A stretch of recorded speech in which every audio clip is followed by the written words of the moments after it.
Has anybody ever felt burdened, loaded down,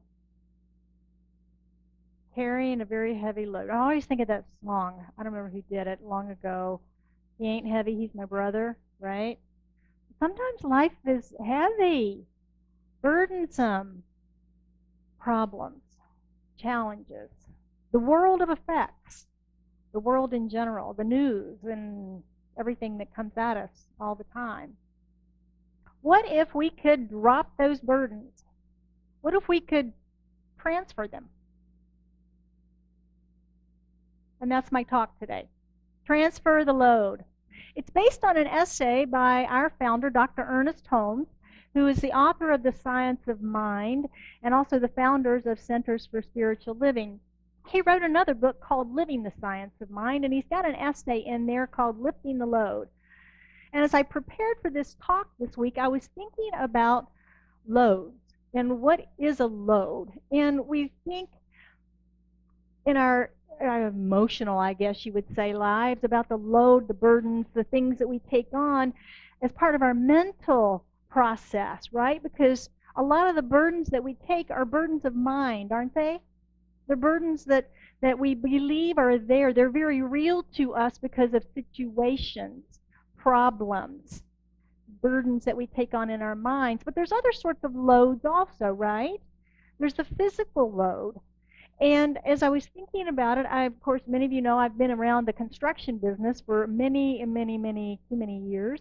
And when I think of that, I think it's structural engineering. And there's the vertical load on a building. You've got live loads, things that move around like people. You get dead loads like shelves that hold lots and lots of heavy books. And you've got impact load. And then structurally, you also have the horizontal type of loads, and that is going to be for earthquake or for wind loads. So those are kind of the structural things that popped in my mind. And then we just got back from Hawaii, and we sat on the beach a lot, which was lovely. I highly recommend it. But we watched a lot of the cargo and container ships coming in and out of the port of Honolulu. And there were some huge vessels that were coming in with tons of stuff. You see from this picture, this is Oakland, and that's just what, one or two, three or four ships there. But look how many containers are on those ships coming in. There's a lot of stuff that comes into our country every day on all of our various ports. So looking at all those different things, and then I was thinking about, okay, as they come off of the ship, then many of those look like semi-trailers that either go on the back of a train or they go on the back of a semi-truck and they get transported across the country. So the loads are transferred or distributed. And I found a cute video not a cute video, an interesting one to me because I didn't know this is how it worked, about how loads are transferred. Joe, would you show the video, please?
Now imagine if you could do that.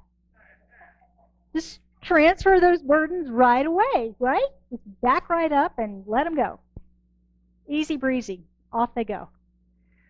Well, that's really the point of Ernest's essay, is that we can transfer our burdens, we can transfer our loads to our universal partner. He opens this essay by saying, The burden of life arises from the belief that we have neither the power nor the intelligence to solve our problems. But if we realize that our partner, the law, makes things of itself, by itself, the only substance there is, by becoming the thing it makes, we can know that no matter what undesirable facts may be manifesting themselves in our present experience, the law can dissolve them for us. Well, that sounds easy. Just back right up, right? Back right up to the law and go, take these burdens away. But what gets in the way of that? This thing called limitations in our minds, right? This thing called limitations. This thing called I've got to solve the problem. Anybody have that problem? Anybody have that? Yeah, I got to fix it, right? Is nobody else in the room but me a Miss Fix-It, a Mr. Fix-It? Yeah, right? We all think we have to fix this stuff. But think about what Einstein said. What did he say? We can't fix the problem at the same conscious level that it was created at. And that makes sense, doesn't it? So we get ourselves tangled up in this idea of I've got to fix it, but yet I have somehow created it or been some part of its creation. So unburdening ourselves, transferring this into something more brilliant than we are, which would you agree the law or spirit is a little more bright than maybe we are? Yeah, a lot more possibilities, called infinite possibilities, available to us to resolve these things, to dissolve them, as Holmes says here. The law can dissolve those. So science of mind, we call that the law. And remember how we explode our teaching symbol of the seed, the soil, the plant, spirit, the law, and the manifestation. We explode it for teaching purposes, but it's still just one. So even though we talk about the law in this essay, we're talking about spirit. We're talking about God. So we sort of bounced on a phrase the other night in our class about spiritual technology, because that's really what we teach here. Science in science of mind means that it's repeatable, that anybody can repeat a spiritual mind treatment. So SMT is the way we abbreviate it. Spiritual mind technology, how about that? Modernize that a little bit. Spiritual mind technology, because it really is, isn't it? It works in a way like our technology works, but it's a spiritual-based process. I look at spiritual laws and physical laws as being the rules of the game of life. They are created for us, for the continued evolution of our conscious awareness, so that we all have this level playing field in which to play and explore and grow and expand. Imagine a world where we didn't have seasons. It would play havoc on our plants, wouldn't it? Because we wouldn't have growing seasons and dormant seasons and all that sort of thing. Imagine a world where gravity didn't exist. You throw a ball and it goes where you want it to, and you throw it again and it doesn't do that. It doesn't behave the same way. We don't stay put in our seats. We don't stay put where we are. Nothing does. Imagine that world. Imagine a world where we didn't have 24 hours cycles of daylight and darkness. Imagine that. So we have these orderly rules of law, spiritual and physical, that govern and guide us. The great thing about these spiritual and physical laws is that they do work the same for everyone, according to our belief, right? According to our belief. You've heard that before. They work, it is done unto us as we believe. In Phoenix, Arizona, everybody has the same access to the same amount of daylight every day, same amount of sunshine, right? Now, it's how we choose to experience that sunshine. We may choose to be out in it all day long. We may choose to be inside. We may choose to be under a tree in the shade. We may choose to be under a bridge. It is our choosing, though, of how we use that that creates our experience of it. The sun doesn't change, does it? The sun is always there. It's how we're choosing to experience it. And that's the same with all of the laws. It's how we're choosing to experience it. How do you choose to experience abundance and prosperity in your life? How do you choose to experience health in your life? It works the same as the experience of sunshine and the way that we choose to be in that experience. Reminds me of a funny story that happened a couple of years ago in my office. I opened up Excel to do some work on a spreadsheet, and I start typing in the numbers, and I look up at the screen and was like, wait a minute. It just pops up and it says, Tricia is an awesome accountant. I'm like, what? I erased that, typed it again, made attention where my hands were going, right? Boom, Tricia is an awesome accountant.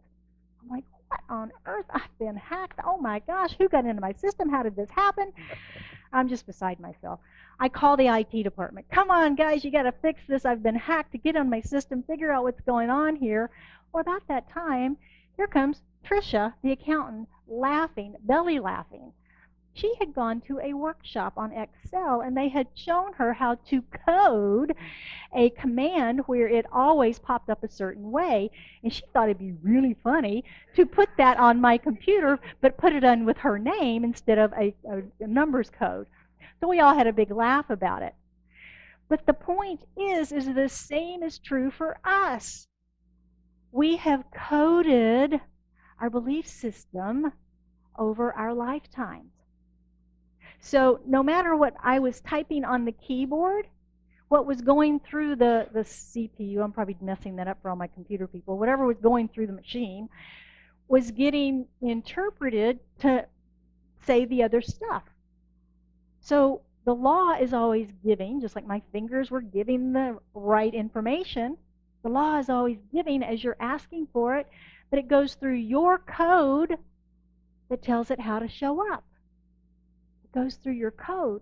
So if you're coded for limitation, if you're coded for unworthiness, if you're coded for something different from what you're calling in, guess what's going to show up? What you've coded. What you've coded is what's going to show up. So that's where we get to do our work, isn't it? Holmes tells us that the law knows neither big nor little. It only knows to do.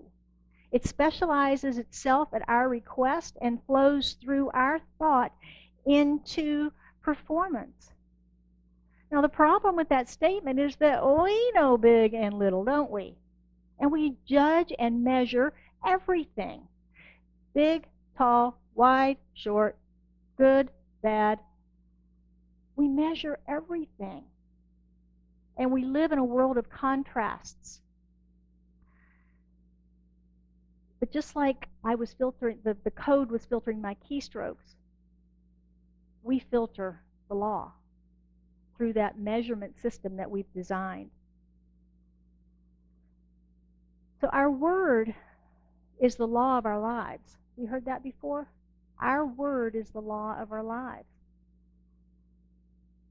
Because that's what calls forth the manifestations into our lives. That's what we surround ourselves with. We hear all of those metaphysical terms about how life is a mirror, reflecting back to us what we are, what we believe, all of that.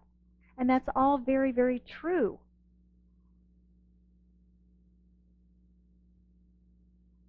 If we think large and expansive, we receive large and expansive. If we think small and contracted, we receive small and contracted. So our work is to expand that awareness, isn't it? Into greater and greater and greater awareness. We use the example of the lottery winners all the time about that comfort zone that we live in. That comfort zone that we live in, that this is good enough. And when the influx of tremendous amounts of something good comes, sometimes we sabotage it and get back over here to where we're comfortable.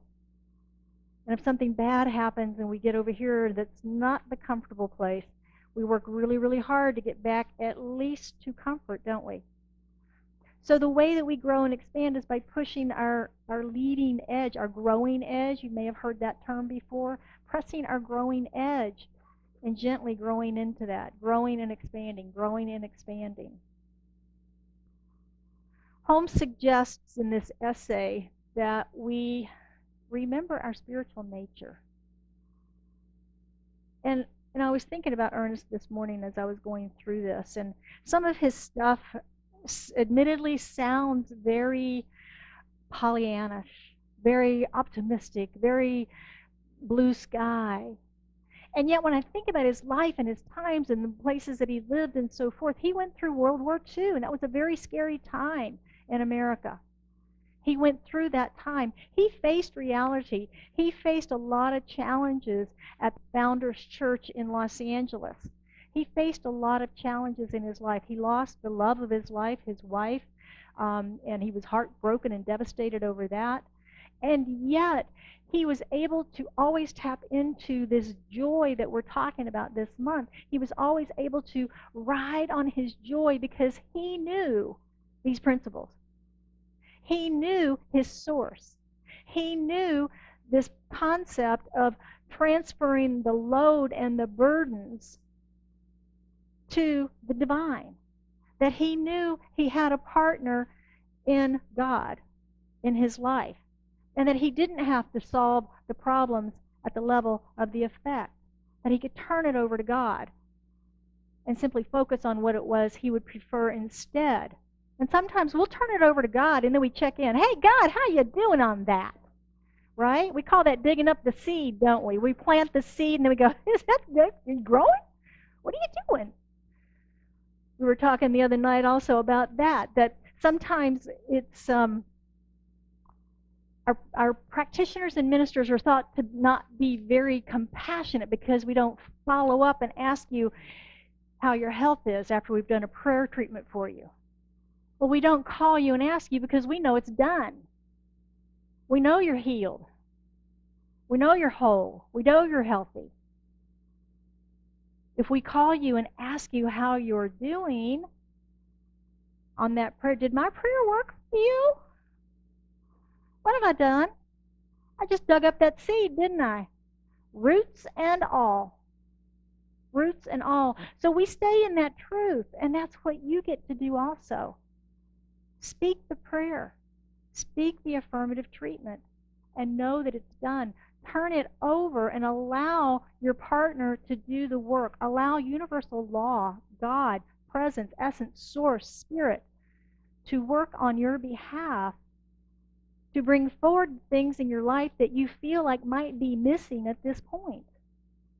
Because isn't that what all of our prayers typically are? Is that there's something that we would like to see more of or less of in our lives? Yeah, there's some place in us that goes, I'd like to experience a little more of this or a little less of that. To find that equilibrium, to find that balance of that happiness. We're going to talk about happiness next week, but to find that.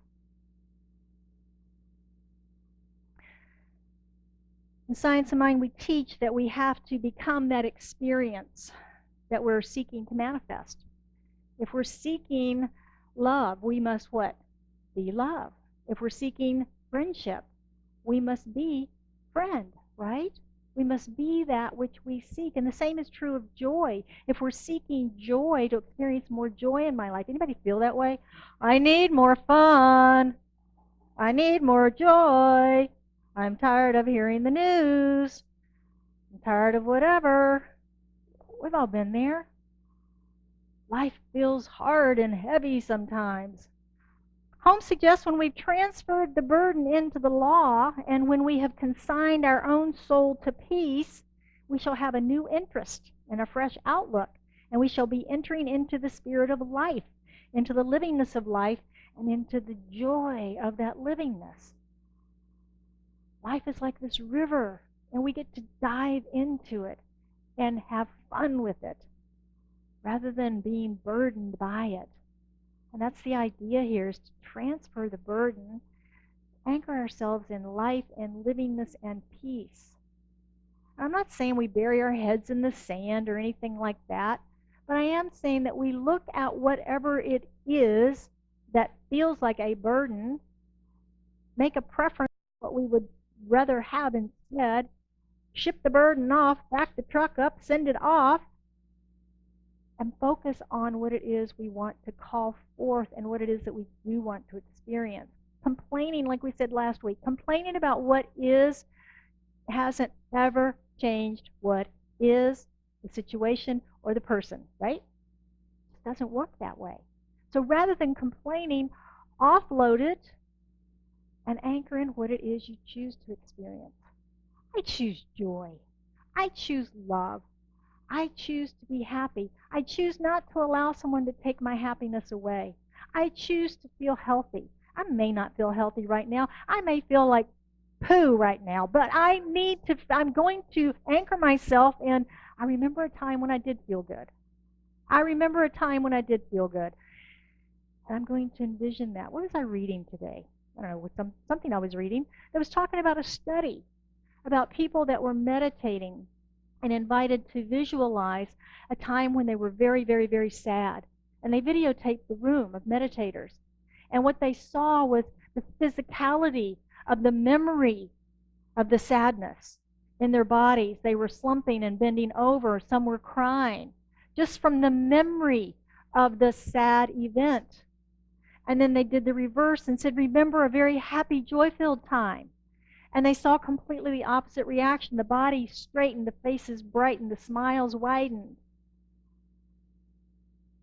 Power of our minds. And the same is true here. Focus on what it is that we seek to experience. Offload the burden. Offload the burden. If you ever feel like life is hard, remember that. I can offload this burden. I can transfer this. I can transfer this to my higher wisdom, to that place within me that knows that everything's okay. Everything's okay. And eliminate, I love this. Holmes had a quote. He said, action robbed of friction moves without fatigue. Isn't that good? Action robbed of friction moves without fatigue. And think about when you're resistant to life, we get tired, don't we? We're resisting something in our lives. We're holding on too tight to something. It makes us tired. But this idea of action robbed of friction, it just flows, doesn't it? It just flows if there's no friction. Let's take a look at practicing the present this week and see how we might be able to transfer the loads in our lives. First is, what codes have you written that the law must run through? What codes have you written that the law must run through? And we know we've got some codes we're dealing with that the law is running through if we have any sort of negative manifestation in our lives.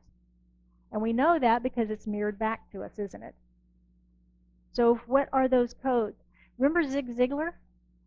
One of my favorites. He used to say, we need a checkup from the neck up to clean up our stinking thinking. Remember that? He had all those great little lines. Well, sometimes we do. We need to be our own IT person, don't we? To go in and clean up our system, clean up those codes. And we can go for self-help books and seminars and programs and all those sorts of things, and some may be helpful, but we need to do our own internal work.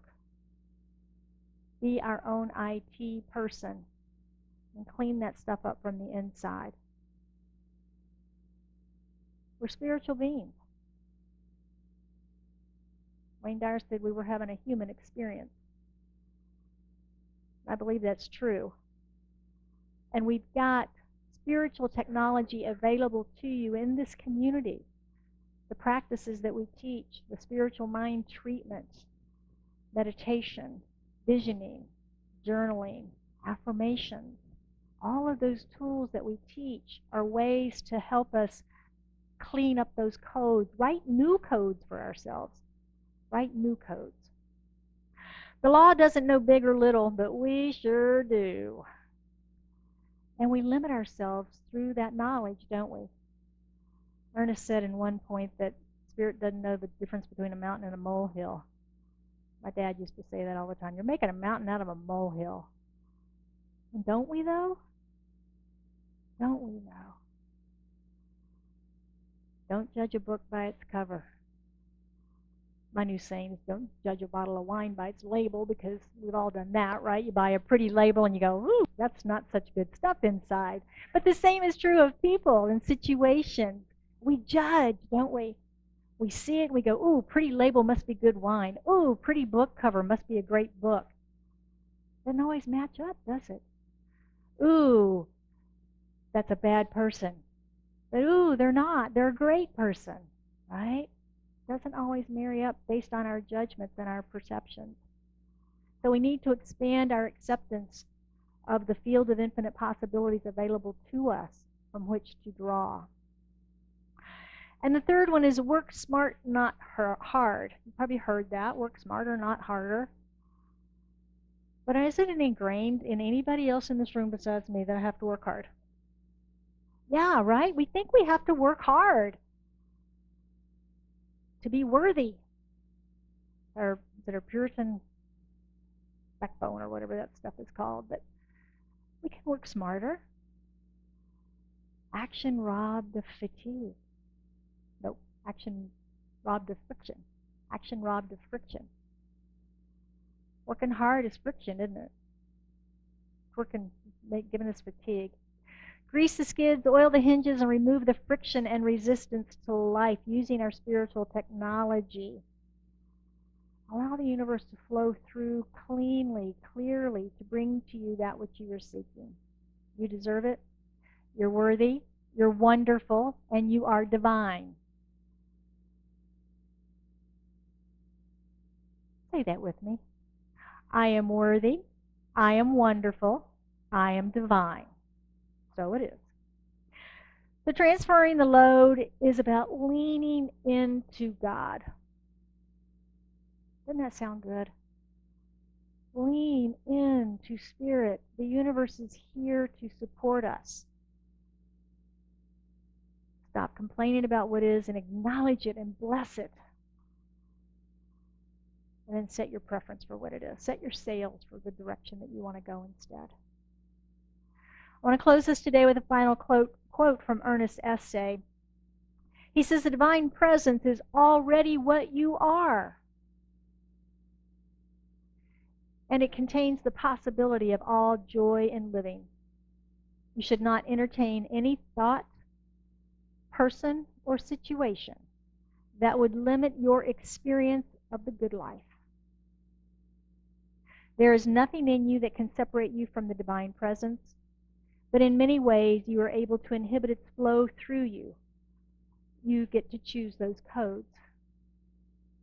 The greater possibility of knowing the love of God, increased joy of living, and greater good in your life is yours for accepting. Yours for accepting. So this week I invite you to choose to let go. Let go of the friction. Transfer the load. Be joy. And accept greater good in your life. So it is. Would you join me in an affirmative prayer? How good it is that we go within to that still place within us. That still, quiet voice that lives, moves, and has its being in, through, and as each one of us. As we recognize that there is only one power, one presence, not two, not God, and anything else. There is only God. Spirit, source, essence, presence, the law, love, harmony, intelligence and wisdom, joy. And all of that is here now, present, in, through, and as me, as an individualized representation of it in form, filled with that intelligence and wisdom and love and harmony and peace. And as I know that truth for myself, I know that for each and every one of us. As we have come together today in this community, I know that we are each whole, perfect, and complete in this spiritual nature that we are, in this spiritual manifestation of the divine that each of us has come here to be, to shine our lights in the world. And so I speak my word this day as we simply realize the ease with which we can offload, transfer any burdens on our hearts, any loads on our shoulders, anything that is miscoded within us. We release those beliefs. We let them be, let them go, and open to that full, pure essence of Spirit flowing to and through us, and that infinite nature that it has of the givingness of God to its creation. Ernest Holmes calls that love. And I know for anyone that does have anything on their heart this day, as they lift that into this consciousness of this prayer, that it is healed, the clarity is revealed, that abundance flows. Whatever is needed is revealed in this moment. It is healed, solved, resolved. For the law of our lives works for us, through us, and as us. And so it is with great gratitude that I release this into the activity of mind, into the action of law, knowing that it's already done. It's already been healed, revealed, and prospered. As I let this go and let it be, we affirm together by saying, and so it is.